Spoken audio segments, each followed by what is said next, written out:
નમસ્કાર દર્શક મિત્રો, N7 ગુજરાતી ન્યૂઝમાં આપણું હાર્દિક સ્વાગત છે।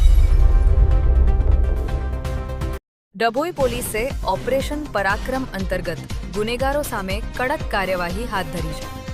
પ્રોહિબિશનના ગુનાઓમાં સંડોવાયેલા આરોપીઓ વિરુદ્ધ પાસા હેઠળ પગલાં લેવા જિલ્લા પોલીસ દ્વારા સૂચનાઓ આપવામાં આવી હતી, જેના આધારે ડભોઈ ડિવિઝનના અધિકારીઓના માર્ગદર્શન હેઠળ એક પાસા દરખાસ્ત તૈયાર કરી જિલ્લા મેજિસ્ટ્રેટ વડોદરા કચેરીમાં મોકલવામાં આવી હતી। આ કેસમાં આરોપી પાસેથી અગાઉ મહિન્દ્રા XUV 500 કારમાં મોટી માત્રામાં ભારતીય બનાવટનો વિદેશી દારૂ જપ્ત કરવામાં આવ્યો હતો।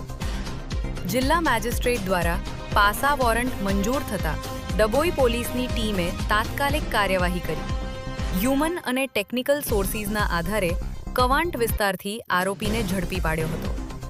પકડાયેલા આરોપીને કાયદેસરની કાર્યવાહી બાદ ભુજ ખાતે પાલારા ખાસ જેલમાં મોકલી આપવામાં આવ્યો છે।